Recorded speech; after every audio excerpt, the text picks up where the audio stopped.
Like most hero shooters, Gundam Evolution uses a modified version of the Trinity that you see in most games. You've got your supports, tanks, and your damage dealers.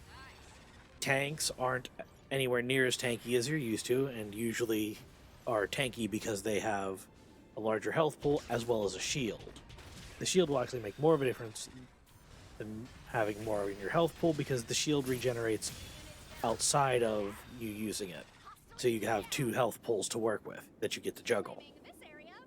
Supports are powerful, but they aren't going to save you from being obliterated. They can't heal you from full to zero in an instant, but they will give you the edge in most fights. There's also a second category of support that I call for fire support. And that's your Guntank and your Mahiroo that put damage out on multiple units at once or in an area in general. It basically causes the enemies to get whittled down before they get to you, so that you have the advantage. Pale Rider qualifies as a generalist unit. It's got a reasonable gun, very accurate, even at decent ranges. Puts out solid DPS. The recoil is slight and quite manageable, but the game's speed will make it difficult to track fast-moving targets. Providing support. Has an AoE heal. It's not very strong, but it's more than strong enough to keep you on your feet if you throw it around a corner and are only taking cursory fire. Also has a grenade that's lobbed out. Does okay damage. And has a static grenade there that acts as a slow debuff. It's hard to throw at any real distance. As you can see, like even if you aim it up, that's about as far as you can get it. Pale Rider's ultimate is Hades. It basically lets him have a significantly increased damage output and reload. Pale Rider's always Hades. It takes a moment to activate, at which point your weapon does more damage, fires faster, reloads faster. And it basically just amps your DPS through the roof. Normal Gundam is a pretty solid go-to as a precision unit. It also has the hammer that can knock out the enemy shield. You also have a shield. It's a very weak shield, but it can get you safely around corners. While you're playing normal Gundam, you're going to want to regularly try for headshots whenever possible, because it's going to be a big bulk of your damage. Gundam's ult is actually surprisingly powerful.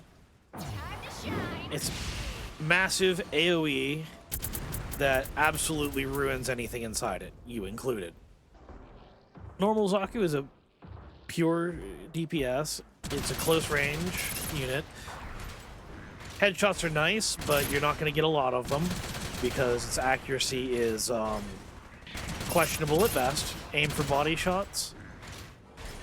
If you're close enough, go for the head. But as you can see, you have to be pretty close before you can guarantee any kind of headshot. Zaku also has a grenade that has a slight delay. It does not explode on impact with the enemy unit.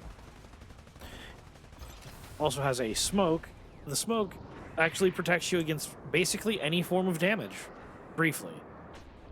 You can use it to either close in on enemies or run away. Normal Zaku's ultimate is Heat Hawk, and it basically acts as a dash and stun. Any unit you've passed through will be briefly stunned, and you'll find that if you turn around fast enough, you can usually eliminate the unit before they have a chance to respond. Barbatos. Regardless of what you play, he will likely prove to be incredibly annoying to you.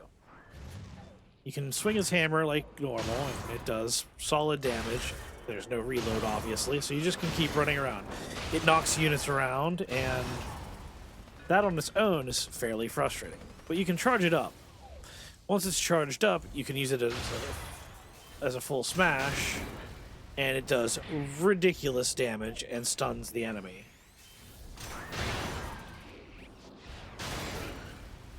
Basically, if he lands that on you and you're a low health unit, you're straight dead. If you're a higher health unit, he's just going to hit his F and finish you off. His little jump here also acts as a stun. Stuns have no diminishing value, so he can stun you with the hammer smash and then stun you again with the jump, and he will not be able to retaliate. It is highly oppressive when you encounter a good one. He also has a leap. Leap on its own doesn't do a lot other than give you vertical movement, but you can use it in the air to do some more intricate maneuvers. His ultimate,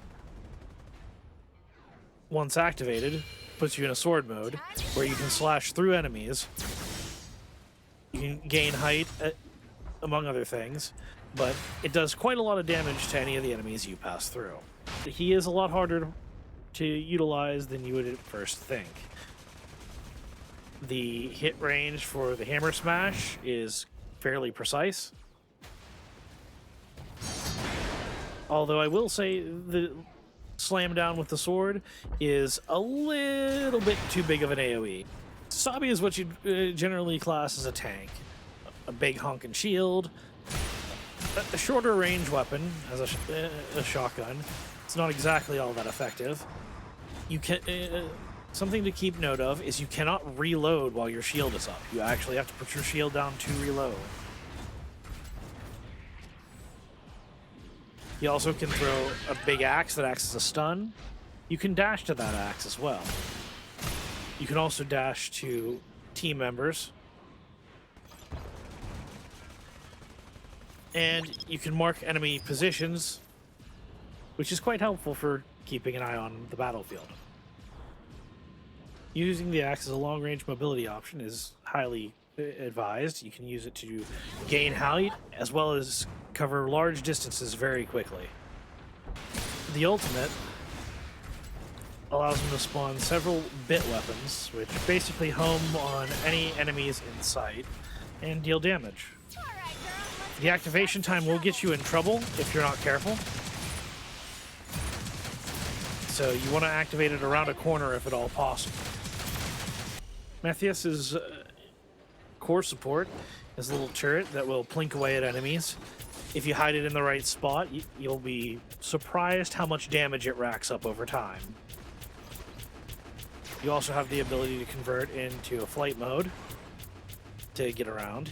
It doesn't last long, but it can get you in places that other units can't. You can revive and heal allies with your cables, but keep in mind, when you line of sight the cables, after a brief moment, they will disappear and fall off. You have a dual charge shot that has a bit of an AoE on it. It's great for plinking into enemy groups. And it may not do a lot of damage on its own, but if you're supporting your team, you can really pump it out. His guns are actually very strong if you're landing headshots.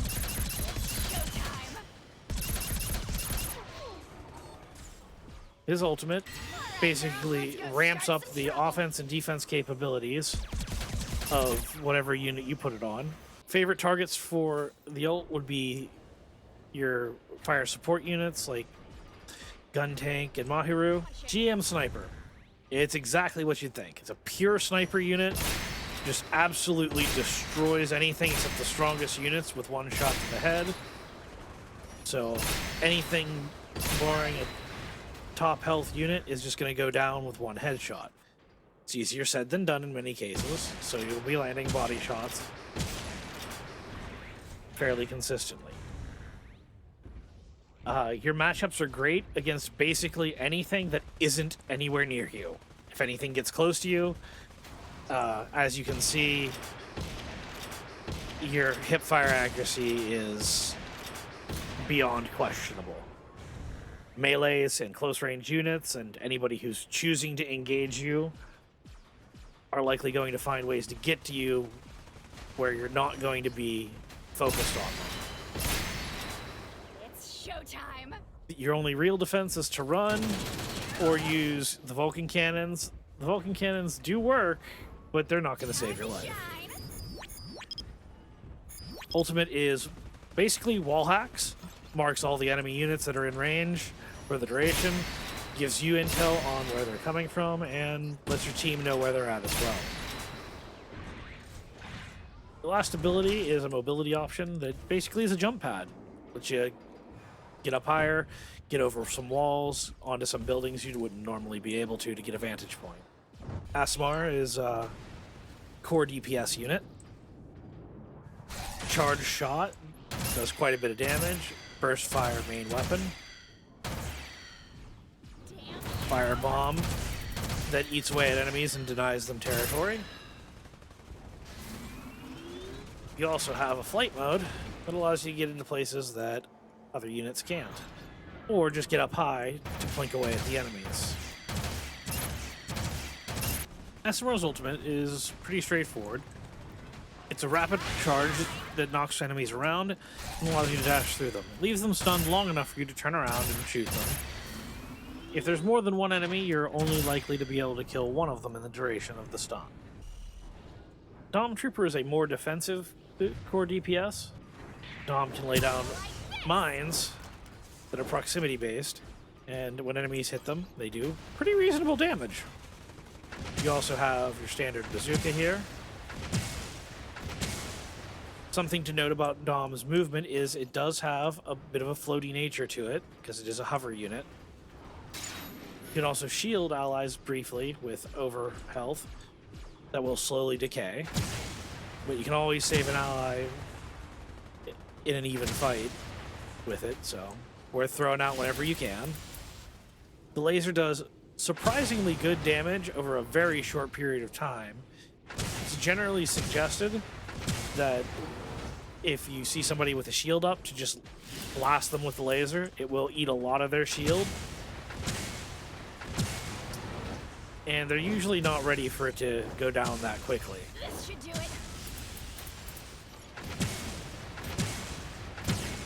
Once you finally do build up Dom's ult, which takes quite a while,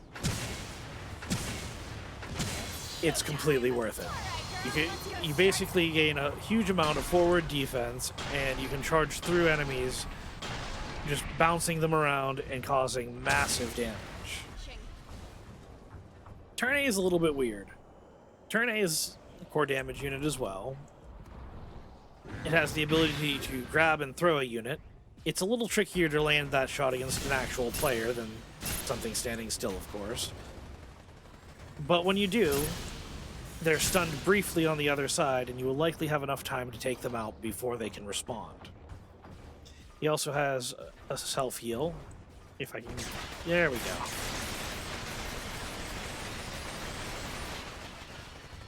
That will give you some self-regen there.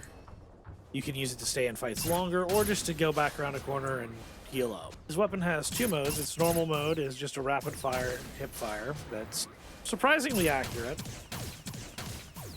It does gain in cone of fire as you shoot. Or a charge shot that pierces enemies. So when you know enemies are all in a corner, you can just keep pelting them through each other. The charge takes a while to build up, as you can see, and getting the rhythm down for full charge is important. Maneuver's ready. Gonna reload. Turn A's ult. Time to shine. You go all space butterfly and murder everybody who your dust falls on. It's incredibly frustrating to get caught in, because there's very little you can do to get out of it without knowing exactly where he's going and what direction he's facing. And that particle dust goes through buildings, walls, everything. So you may not even be able to see where he's at. Guntank is the first of the fire support units, and as you can see, every unit with a little box on it is going to take damage. You can also focus down, and as you can see, it only focuses one unit, but does significantly increase damage.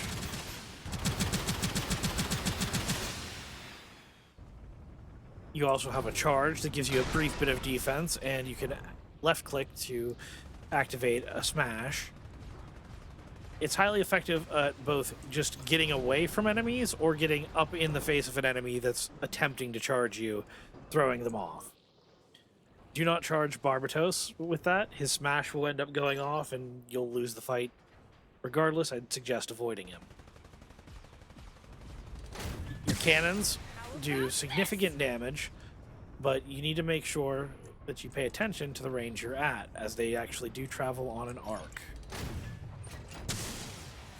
Learning the ranges they work at and what range you can efficiently hit where you're trying to is quite important.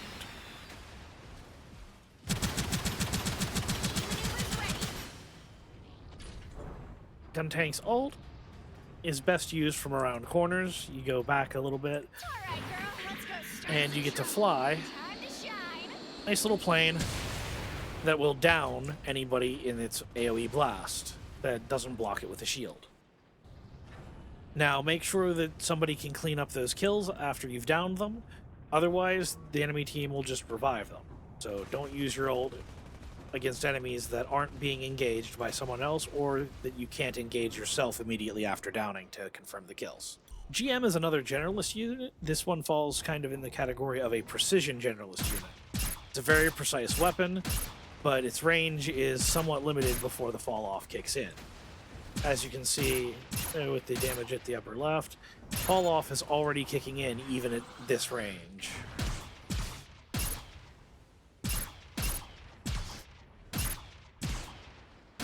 Gonna reload.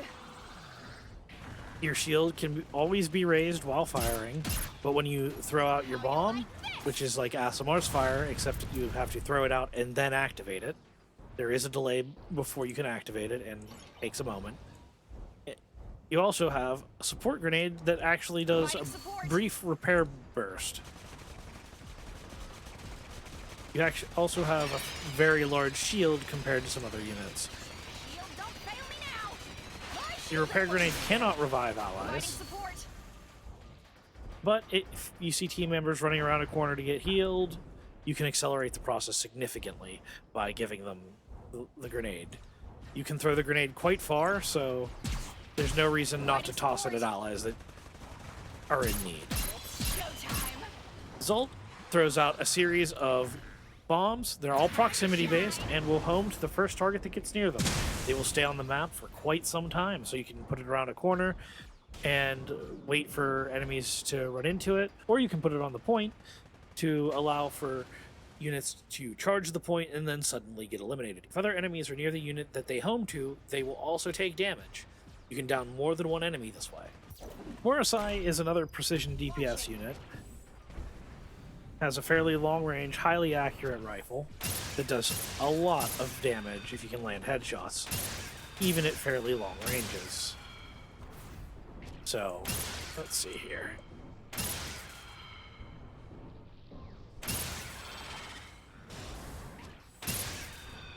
There. Yeah. Right there is about the edge of where the fall-off damage starts.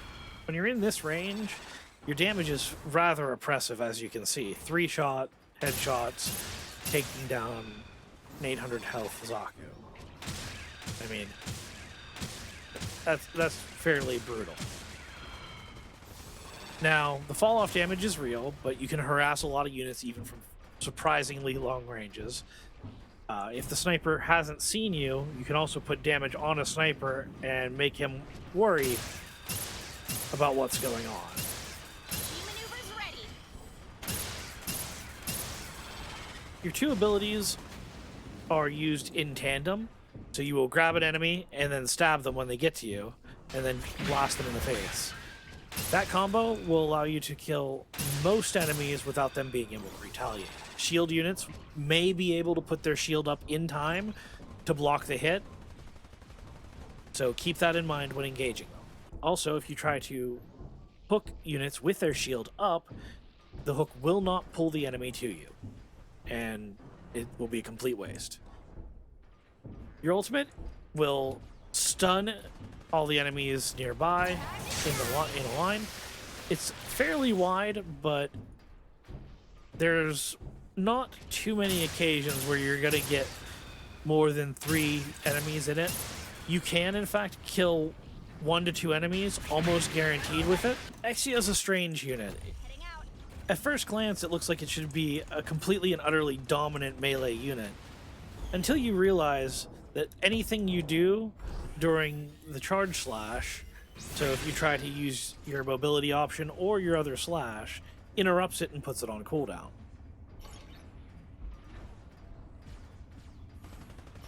Having to make sure you don't mismanage those abilities is actually surprisingly detrimental, because you have to juggle that in the middle of combat while trying to keep an eye on the battlefield, because Exia is not a durable unit. Your durability comes from being quick, having multiple dashes, and the ability to get in and out, hopefully, before the enemy has a chance to really retaliate. Your primary goal isn't going to be putting out raw damage numbers, but getting into the enemy team and sniping an elimination or disrupting the enemy lines so that your allies can crush the remaining forces. Your leap can take you vertically, so you can jump up to places and take routes that other units cannot. Your charge can also be used this way. Mahiroo is the other support fire unit. He has the ability to scan for enemy targets, and that'll keep you up to date as to who's nearby when you're trying to lob his grenades, as you can bounce grenades around corners, off walls, or you can fire directly at the enemy. Most of the time you're going to try avoid firing directly at the enemy, because frankly he's a little squishy and they won't be too happy about you pelting them and their friends with grenades. If somebody does charge you, you can hit your first ability, and it acts as a kick that does damage, staggers them, and launches you back a bit. You can use that to then hover away, which often enough will save you, sometimes even winning you the fight. Do not underestimate how much damage that kick does if you're in a fight and how short the cooldown is. Your other ability makes a point on the ground that explodes after duration. It is surprisingly powerful, but you're incredibly vulnerable while it's going off. If you're in the air, it will lock you in place while it's starting. As you can see, the area is pretty sufficient, but you're a sitting duck while you use it. When you're ADS'd, you actually fire more rapidly with your grenade launcher. When your ult is activated, you get several rounds of cluster grenades that you can use to saturate an area with pain and suffering. And sometimes they bounce off into the stratosphere. The grenade bounces aren't exactly the most predictable of things on certain surfaces. But for the most part, the terrain geometry does match what you would expect the grenade to do. And in the case of ceilings, yes, you can bounce them off of ceilings or off multiple walls.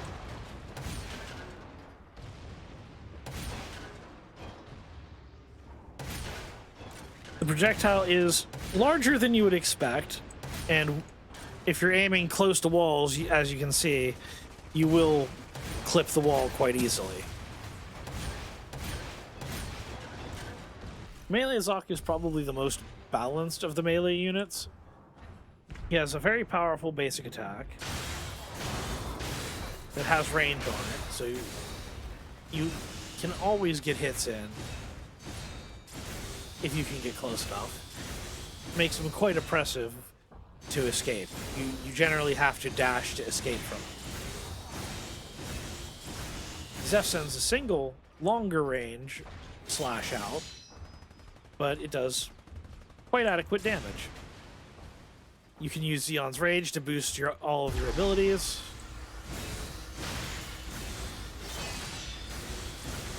While in this state, you have over armor until it runs out or the enemy burns through it. but it will generally give you a huge advantage.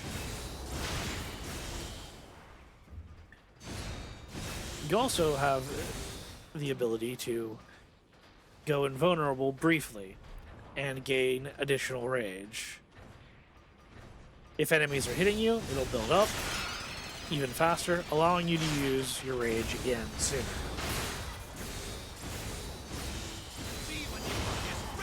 Your ultimate in this case is far more potent than you would expect. You basically spin around and chop all the enemies in the area relentlessly. It lasts, in my opinion, slightly too long. It feels great when you use it. When combined with a Methuss, melee Zaku can be frustrating to take down the best of times. You can hold your right click to raise your shoulder. This acts as a damage reduction, and you can even do a shoulder check.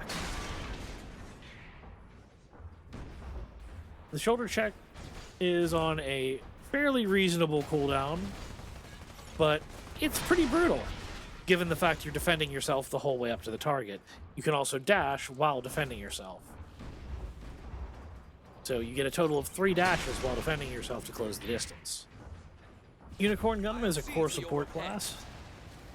As a rapid-fire weapon, you're going to be putting out damage, for the most part, by just poking at enemies. It does not do a lot of damage in one hit, nor does it do massive DPS. Its fall-off damage is pretty long range, but your accuracy at ranges where its fall-off damage is in effect is going to be low anyway. You can send out your little shield unit there that will track enemies and smash into them. It will do damage along the way, and if it smashes, it will do a big spike of damage. You can also heal nearby allies, as well as give them an overshield if they do not need healing. Unicorn Gundam's ult allows you to switch modes. In this mode, you shoot out a large beam that does quite a bit of damage per shot. New Gundam's a core damage unit. It's capable of pelting enemies at fairly long range for high damage, sending bit weapons out to finish off enemies. Keep in mind that the bit weapons can be dodged by high-speed units. The shots will still attempt to hit them, but if they're moving fast enough, the actual shots will not make contact. There's a delay between you sending them out and them arriving on the enemy, so when you're up against New Gundam and you round a corner, there's a good chance that a second later you're going to be taking damage. You're going to be rather unhappy dying around the corner because he sent his bit weapons out long before you went around that corner. He can't send them to you unless there was line of sight to start with, but that delay makes it seem like he can send them around corners and through walls.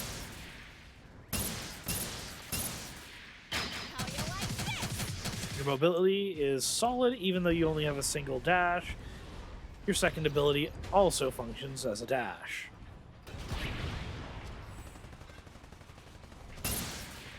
Hipfire accuracy is reasonable.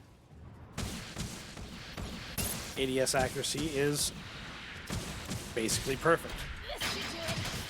Fall-off damage kicks in at about the same distance as all the other precision units. And the ultimate is a shield that will protect you against most damage. This will not affect melee damage, but will stop projectiles. Anybody who gets into your shield will bypass your defenses. So be prepared for people to charge you when you use it. And try not to activate it when you know there are melees nearby.